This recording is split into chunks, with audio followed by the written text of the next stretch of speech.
Malaysia is experiencing heat wave, very bad heat wave. KL yesterday is level 1.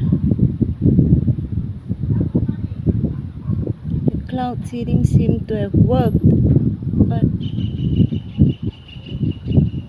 lightning, windy, but no rain yet.